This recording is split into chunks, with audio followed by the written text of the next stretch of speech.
कह रहा है, आपने प्रभु निष्काम कर्म की बात कही, आपने कर्म संन्यास की बात कही, दोनों को श्रेष्ठ कहा। मैं क्या करूं, मुझे क्या करना चाहिए, ये आप स्पष्ट रूप से मुझको बतला दें। कह चुके हैं पहले, फिर भी बात निर्णय तक नहीं पहुंच रही। श्री भगवान वाच संन्यास कर्म योगश्च निःश्रेयस्करावुभो तयोस्तु कर्म संन्यास सत्कर्म योग विशिष्यते। कर्मों का संन्यास और निष्काम कर्म योग, ये दोनों ही परम कल्याण करने वाले हैं, परंतु उन दोनों में भी कर्मों के संन्यास से निष्काम कर्म योग साधन कर्म सुगम होने से श्रेष्ठ है।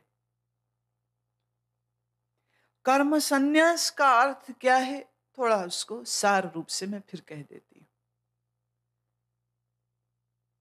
मन से जो कर्म हो, इंद्रियों से जो कर्म हो, शरीर से जो कर्म हो, उससे कर्तापने को हटा लेना, यह कर्म संन्यास। मैं देह नहीं, मैं इंद्रिय नहीं, मैं मन नहीं, मैं बुद्धि नहीं। सोचा बुद्धि ने, विचार किया बुद्धि ने, विचार उठाया तुम्हारे मन ने। इंद्रियों से 5 ज्ञान इंद्रियां, 5 कर्म इंद्रियां, इनके द्वारा हरकत हुई और शरीर के द्वारा कर्म हुआ। बुद्धि से लेकर शरीर तक जो कुछ भी क्रिया विचार चिंतन हुआ, उससे अपने को अलग साक्षी रूप देखना, यह कर्म संन्यास। देह बुद्धि मन मैं नहीं, मैं करता नहीं, मैं भोगता नहीं, मैं मात्र कूटस्थ साक्षी चेतन।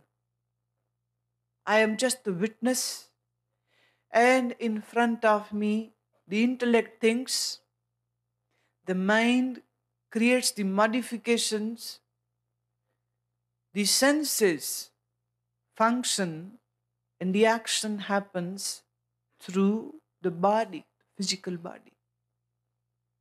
Who am I? Body, senses, mind, or intellect?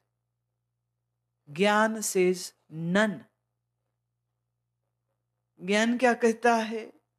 न तो बुद्धि है, न मन है, न इंद्रिय है, न शरीर।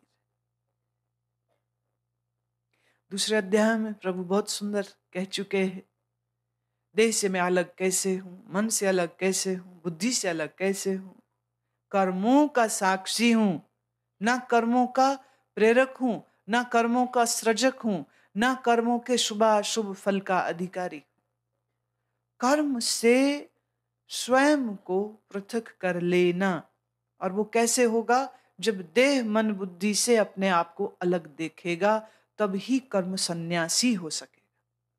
प्रभु कहते हैं कर्म संन्यास और निष्काम कर्म योग दोनों ही परम कल्याण कारक है, दोनों ही परम कल्याण कारक है, परंतु उन दोनों में भी कर्मों के संन्यास से निष्काम कर्म योग सुगम होने से श्रेष्ठ है। सुगम माने आसान है। कैसे? आप में से बहुत लोग जो पहली बार ये बात सुन रहे हो कि मैं देह इंद्रिय मन बुद्धि नहीं हूं, समझ नहीं लगती या संशय उठते, कैसे ऐसे कैसे, कर्म तो मैंने किया, मैं साक्षी कैसे, मैं अकर्ता कैसे, मैं अभोक्ता कैसे। बहुत सी बातें हैं, बहुत सी चीजें समझने की हैं, और जब तक ये सब स्पष्ट ना हो तब तक तुम कर्म सन्यासी कैसे बनोगे? तो भगवान ये कह रहे हैं कि कर्म संन्यास और निष्काम कर्म दोनों ही अच्छे हैं, पर निष्काम कर्म अधिक सहज है। कैसे? अब यहां हम लाएंगे भक्ति को। भक्त क्या कहता है? भक्त कहते तन प्रभु तेरा, मन प्रभु तेरा, बुद्धि प्रभु तेरी। तो जो कुछ हुआ सो। भक्त कहता है प्रभु मैं कुछ नहीं, मैं कोई नहीं, बुद्धि तेरी, मन तेरा, सो मेरी बुद्धि को तुम ही चलाओ, मेरे मन में तुम ही विचार उठाओ। मैं तो एक बात जानता हूं प्रभु, हम आपके हैं, आप हमारे हैं। इस प्रेमा भाव में भक्त मस्त रहता है। इस प्रेमा भाव में भक्त को ईश्वर की आराधना के अलावा और कुछ करना ही नहीं, और कोई चाहत ही नहीं, और कोई मांग ही नहीं। भक्त सब में प्रभु के स्वरूप को देखता है भावना से, और अब उसके लिए कोई दुश्मन ही नहीं, उसके लिए कोई दोस्त ही नहीं, सभी तो गोविंद है। इस भक्ति भाव में जिसने अपने चित्त को लगाया, उसके लिए निष्काम कर्म अति सहज हो जाते। उसके लिए निष्काम कर्म, जो देह मन बुद्धि मेरे हों तो मैं कहूं ना कर्म मेरे, जब यही मेरे नहीं तो कैसे कहूं कर्म मेरे। एक ने कहा जो कर्म पहले हो चुके भक्ति के जागृत होने से पूर्व, उनका क्या। भक्त कहता है वो जो कर्म मुझसे हुए अज्ञानतावश, अहंकार के वश, तो उसका जो भी दंड होगा या जो भी उसका पुरस्कार होगा प्रभु वो भी प्रसाद समझकर हम लेंगे। तुम दो, दुख देना दुख दो, सुख देना है सुख दो, हमें कोई दिक्कत नहीं है। भक्त किसको कहते हैं, जो चुनाव रहित हो गया। तुमने क्या सोचा था। भक्त किसको कहते, जो चंदन का तिलक लगाए, 2 पैसे में मिलता तिलक, गले में माला कंठी धारण करे, वो भक्त होता है। नहीं, ये तो भक्त का बाहरी वेश हो सकता है। अभी पिछले दिनों एक सज्जन मुझे मिलने आए, कहने लगे ये आप जो लंबा तिलक लगाते हैं इसका क्या अर्थ है। आप तो किसी संप्रदाय से किसी धर्म से जुड़े हुए नहीं हैं, इसलिए इतनी बात तो मैं समझता हूं कि ये किसी संप्रदाय का चिन्ह नहीं है। तो क्या है, what does it stand for, what does it mean. मैंने कहा मतलब क्या ढूंढते हो, यूं कहो तो मैं 1000 अर्थ दे दूं, और आसान कहो तो कुछ भी नहीं। बोले नहीं, कुछ तो अर्थ देना होगा। मैं nothing is sine of oneness. गणित में आप 1 लिखें तो एक सीधी रेखा ही तो है। 1 ये हम अपने माथे पर चिपकाए हुए क्यों घूम रहे हैं, ताकि जो भी कोई मुझे मिलने आए वो कहेगा अरे गुरु माँ बड़े ज्ञानी ध्यानी जाने कौन, और मैं उसको कह रही हूं मैं और तू एक। कि हम तो कुछ जानते नहीं, अज्ञानी हैं, मूढ़ हैं, हम तो कुछ नहीं जानते, हम उसे साइन दे रहे हैं तेरे भीतर जो चैतन्य आत्मा है वही मेरे भीतर, जैसा तू ब्रह्म स्वरूप है वही हम है, कोई भेद नहीं। किसी ने दाढ़ी मूछ रखी केस रखे हुआ सिख, किसी ने मूछ हटाई रखी खाली दाढ़ी, वो तो मुल्ला जी हो गए, मुस्लिम हो गया। किसी ने दाढ़ी मूछ यहां हटाई पर यहां बोधी शिखा टिकाई, हिंदू हो गया। और किसी ने यहां से भी हटाई यहां से भी हटाई, ईसाई हो गया या कम्युनिस्ट हो गया। और वो मुझे मिले तो उसके लिए एक ही संकेत हम दे रहे, तुम हम एक, कोई फर्क नहीं। इस व्यक्ति ने कहा एक सवाल फिर, और कभी कभी आप गोल लगाते हो, वो क्या। हे भगवान, पोस्टमार्टम होता रहता है हमारा। जब आप गोल लगाते हो तो उसका मतलब क्या है। मैं जब गोल लगाते हैं राया तो उसका अर्थ सिर्फ एक होता है, पूर्ण है सब, पूर्ण, जीरो, पूर्ण। जीरो का अर्थ खाली नहीं है, not negative. Zero means it is full, complete, fullness. पूर्णमदः पूर्णमिदं पूर्णाद पूर्णमुदच्यते पूर्णस्य पूर्णमादाय पूर्णमेवावशिष्यते। पूर्ण से पूर्ण को निकालो, पूर्ण बचता है। पूर्ण में पूर्ण को जोड़ो, पूर्ण बचता है।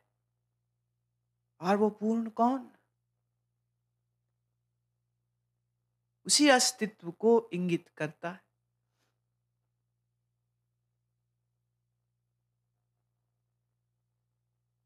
जब लाल लगा हुआ देखो तिलक गोल, तो वो ये भी कह रहा है, स्टॉप योर नॉनसेंस,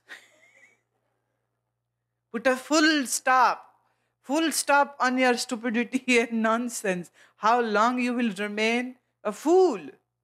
कब तक बुद्धू रहोगे? बुद्ध हो जाओ, लगाओ एक फुल स्टॉप।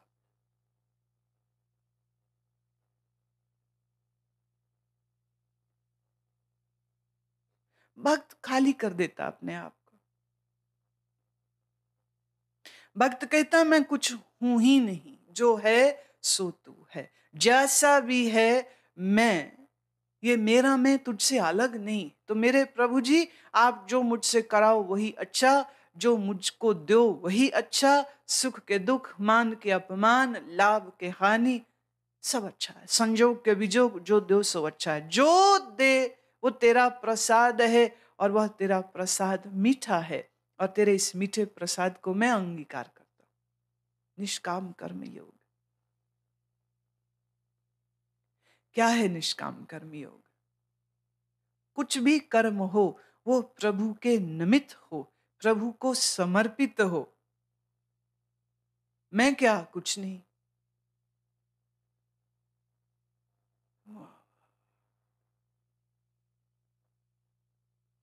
प्रभु सब किछ तेरा जी, मैं किछ नाही, मैं किछ नाही। प्रभु सब किछ तेरा जी, मैं किछ नाही, मैं किछ नाही। प्रभु सब किछ तेरा जी, मैं किछ नाही, मैं किछ नाही। प्रभु सब किछ तेरा जी, मैं किछ नाही, मैं किछ नाही। सब तेरा, मेरा कुछ है ही नहीं, मैं कुछ है ही नहीं, ना मेरी बुद्धि ना मेरा मन। तो जो हो रहा है उसको तू कर रहा है। जो होगा वह कर्म का फल, वो भी प्रभु तू ही देने वाला। कर्म तू, करता भी तू, दाता भी तू और दान भी तू। मेरा क्या, कुछ भी नहीं। स्वतंत्र हुआ अपनी मैं से जो, अब उसके द्वारा जितने भी कर्म होंगे वह अकर्ता भाव में ही होंगे। कर्म संन्यास की अपेक्षा निष्काम सहज हो सकता है। हम ये नहीं कह रहे कि है। देख लो तुम अपने आप को, कहां कहां अपनी मैं को घुसाते हो। और नहीं तो ऋषिकेश हम आए हैं, हम आए हैं। तुम जब चिट्ठी लिखोगे अब इन दिनों में, कुछ भी बात पूछोगे तो लिखोगे हम बड़ी दूर से आए हैं, हम बहुत याद करते थे, हम मिलना चाहते थे, हमारे मन को ये पूछना है। हाँ, तुम शुरू यहीं से होगे, और जहां हम आ गई वहां सब कुछ आ गया। भक्त हम नहीं कहता, भक्त सिर्फ कहता है तुम। भक्त में मैं नहीं, तुम। वो कहेगा प्रभु तुम लाए, प्रभु तुमने गुरु को मिलाया, प्रभु तुमने सत्संग में बैठाया, प्रभु तुमने ये अवसर दिया। वो नहीं कभी कहेगा कि मैं आया। तुम अपने साक्षी खुद बनो और अपने अंदर झांक के देखो, तुम हम कहते आए कि तुम कहते यहां पर पहुंचे। अपने साक्षी स्वयं हो तुम। मैंने जाना है, मैंने सुनना है, मेरे घर वाले भेजते नहीं थे, मैंने बड़ी लड़ाई की, मैंने पैसे जोड़े, फिर मैं आया। कहानी मैं की हो रही। भक्त क्या कहता, प्रभु आपकी इस बात को सुनने के लिए आपके इस मन में एक भाव उठा, प्रभु आपने इस भाव की पूर्ति के लिए थोड़ी सी कठिन परिस्थिति सामने रखी, और फिर प्रभु आपने ही उस कठिन परिस्थिति से समाधान निकाल दिया, और फिर प्रभु आप ही हमें यहां ले आए, और फिर प्रभु आपने ही हमको ये प्रसाद दे दिया। प्रभु आपकी जय हो। फर्क देखते हो? बात वही है। शिविर में आए हो, सब आए हो, पर सब किस भाव से आए हो? मैं करते आए हो कि तुम करते आए हो? हम गाते आए हो कि तुम कहते आए हो? भक्त कहेगा तुम जो किए सो तुम। कबीर का वचन है, ना किछ किया न कर सके, न करने हार शरीर, जो किछ किया सो प्रभु किया, कहत कबीर कबीर। मैं क्या कर सकता हूं? मैं कुछ करने योग्य भी नहीं हूं। जो कुछ कराया मेरे द्वारा प्रभु आपने कराया। अच्छा के बुरा, शुभ के अशुभ, ये डेफिनेशन भक्त नहीं जानता। और सत्य तो ये है, जो प्रभु के प्रेम में अनुरत है, जो प्रभु के प्रेम में मस्त है, उसके चित्त में ना अशुभ विचार उठता है, ना अशुभ संस्कार उठता है, ना अशुभ कर्म संभव है। It is not possible. ये बेईमानी होगी अगर कोई ये भक्त कह दे कि भगवान ने मेरे मुंह से गाली निकलवा दी, या भगवान ने मेरे मुंह से ऐसा अपशब्द कहलवाया, या मेरे द्वारा अशुभ कर्म भगवान ने करा दिया ना। वो जब कहे, अगर ऐसा कुछ हो जाए, तो वो कहेगा कि मेरे बुरे संस्कार थे, जो मैंने अपने आप को ईश्वर से तोड़ा, और मेरे संस्कारों ने मेरे विचारों को झिंझोड़ दिया, मेरी मति को मार दिया, इस कारण मेरे से अशुभ कर्म हुए। भक्त ये कभी नहीं कह सकता, कभी नहीं, कि अशुभ ईश्वर ने मेरे हाथ से कराया। भक्त ये भी नहीं कहेगा कि शुभ मेरे हाथ से हुआ। शुभ अगर होगा तो वो कहेगा कराने वाला वो है। अगर उसके हाथ से कुछ अशुभ हो जाए तो भक्त अपने अंतःकरण को, अपने संस्कारों को दोष देगा, ईश्वर को कभी दोष नहीं देगा। कर्म सन्यासी होना कठिन पड़ेगा। किसकी तुलना में? निष्काम कर्म की। पर निष्काम कर्म भी कठिन पड़ेगा उनको जो अहंकारी। अहंकारी आदमी कभी निष्काम कर्म में प्रवृत्त नहीं हो सकता। अहंकारी आदमी के द्वारा अगर हो भी तो ज्यादा से ज्यादा सकाम कर्म होगा। कौन से कर्म? जिसकी पूर्ति होने पर वो कोई एक इच्छा मन में रखता है। अच्छा भी कुछ काम करे तो वो सोचता है कि मुझे इसका पुण्य मिले, और पुण्य होगा तो पुण्य के प्रताप से धन, शक्ति, प्रसिद्धि, नौकरी, शादी, ये सब हो जाए। हजारों लाखों लोग वैष्णो देवी जाते हैं, बालाजी जाते हैं, अजमेर जाते हैं, दरगाहों पे जाते हैं, हरिमंदिर साहब जाते हैं। क्या ये सब गुरु के, बालाजी के या देवी के प्रेम में जा रहे हैं? पूछ के देख लेना, खड़े हो जाना हरिमंदिर साहब के बाहर, या वैष्णो देवी के बाहर मंदिर के बाहर, या बालाजी के मंदिर के बाहर खड़े हो जाइए। हर आने वाले तीर्थयात्री से रोक के पूछिएगा कि आप यहाँ क्यों आते हैं? तो पहले बार में तो वो माता रानी ने बुलाया, हम आए। पहले बार तो यही बोलेगा। सुन लेना, ये उसका अल्टीमेट स्टेटमेंट में मत समझना, थोड़ा रुके रहना, थोड़ा दोस्ती बनाना और फिर थोड़ा और कुरेदना, फिर वो बोलेगा। मैं पिछली बार आया था, चुन्नी चढ़ाई थी और माँ को कहा था, माँ मकान बन जाए, मकान बन गया है, अब शुक्राना करने आया है। या तो कोई कामना करने आया है या कामना की पूर्ति हो गई है तो उसकी खुशी में आया है। और ये भी कई बार होता है कि वहां रोष शिकायत पत्र देने गया है, सबके काम हो गए, मेरे क्यों नहीं हो रहे।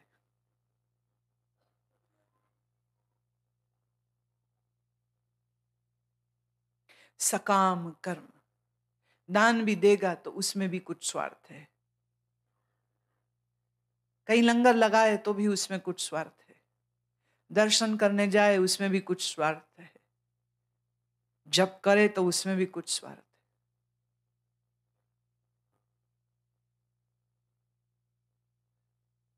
मैं ये नहीं कह रही हूं ये गलत है, नर्सरी की क्लास में ऐसा ही खेल होगा। सकाम कर्म क्या है? नर्सरी की क्लास जहां आप शुभ करना सीखते हैं, भले किसी कामना के लिए करो तो सही भाई, कर तो रहे हो, अच्छी बात है, खूब करो, खूब करो। करते करते करते शायद इन्हीं सकाम कर्मों के पुण्य प्रताप से तुम्हारी बुद्धि में कुछ रोशनी अकल की भी आ जाएगी।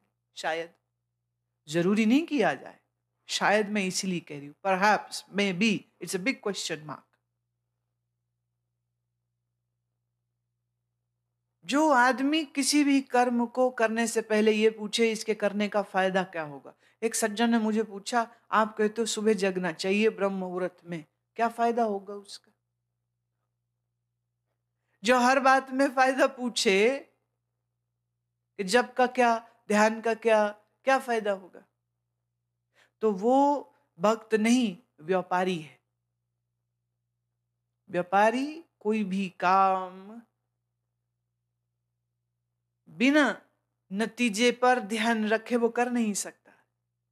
तो बहुत लोगों के लिए धर्म कर्म भी एक व्यापार होता है। वो कुछ करते हैं, उसके बदले में ये पूछते हैं कि क्या क्या क्या फायदे होंगे, ये मंत्र जप करे तो क्या फायदे होंगे।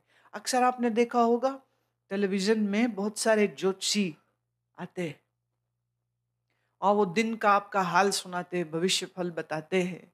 और फिर बहुत से कह देंगे भी आज सोमवार है, आज के दिन ये मंत्र करो, इस मंत्र के करने से ये फायदे होते हैं, संकट दूर होगा, बिगड़े काम बनेंगे, शनि महाराज को याद करो और शनि महाराज को प्रसन्न करो और शनि महाराज आपको ये सब दे सकते हैं।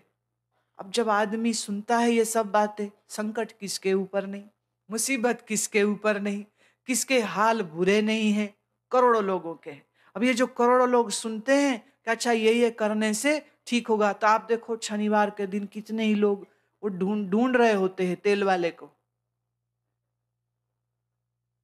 ये जो सुबह अखबार में या टीवी में भविष्य फलों को सुना या पढ़ा है, उसी के प्रभाव से लाइन लगा के सब लगे। शनि की पूजा हो रही, मंगल की पूजा हो रही, हनुमान की पूजा हो रही, शिरडी बाबा की पूजा हो रही, किस लिए कर रहे? इसलिए कि बाबा ने कहा मैं तुम्हारी बातों को सुनता हूं, तुम्हें मुसीबत हो तो मुझे बुलाएगा, मैं तेरे पास आऊंगा। मुसीबत किसके नहीं है? किसके नहीं है मुसीबत? सबके है। दुनिया में तमाम तमाम हिंदुस्तान में, तमाम दुनिया में जितने लोग देवी देवताओं को पूज रहे हैं, मंदिरों तीर्थों दरगाहों में जा रहे हैं, वो सब लोग सकाम कर्म कर रहे हैं। सकाम कर्म, where there is ulterior motive, where there is a selfish motive, such action is called sakam karma.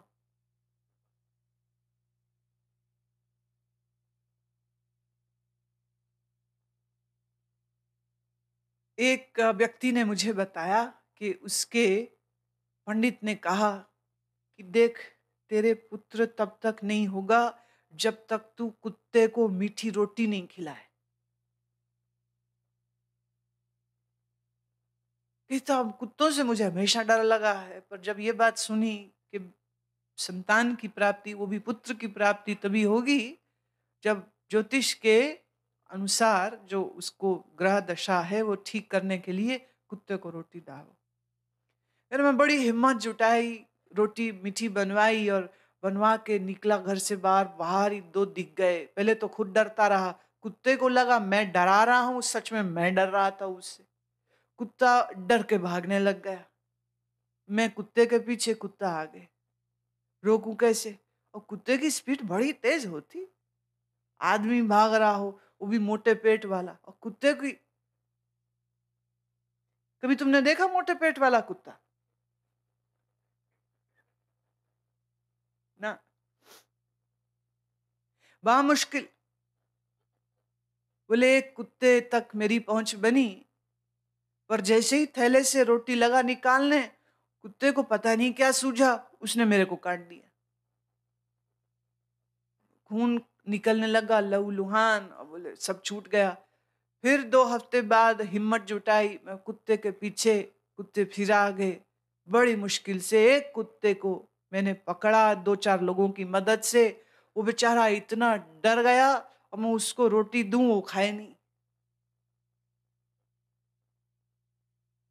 मने अपनी कामनाओं की पूर्ति के लिए कुछ भी करना पड़े, लॉजिकल इलॉजिकल करता है। तो उसकी क्या कोई दया भावना है कुत्तों के लिए? ना, उसको अपना स्वार्थ है। देखिए, मैं ऐसा नहीं कह रही हूं कि इस तरह करने से कुछ लाभ होता है या नहीं होता है, मुझे इस विषय में नहीं जाना है। ज्योतिष मेरा विषय नहीं है। मेरा विषय सिर्फ इतना है कि अधिकतर धर्म कर्म करने वाले लोग सकामी हैं, बिना कामना के वह कुछ भी करने को राजी नहीं। कुछ भी तभी करेंगे जब उनको एक बड़ा सुंदर सा फल दिखाओ या उनको डराओ। तू अगर ये नहीं करेगा तो तेरा ये बिगड़ जाएगा। अब ऐसे इंसान से कुछ भी करा लो तो। बहुत बार ज्योतिष का दुरुपयोग इसी तरह होता है कि वो अपने यजमान को या तो डरा देते हैं या बहुत भारी लालच दिखा देते हैं, और फिर उसके बाद मनमाने कर्म कराते हैं, मनमानी दक्षिणा ले लेते हैं। उनको उससे मतलब नहीं होता, उन्हें मतलब अपने से होता।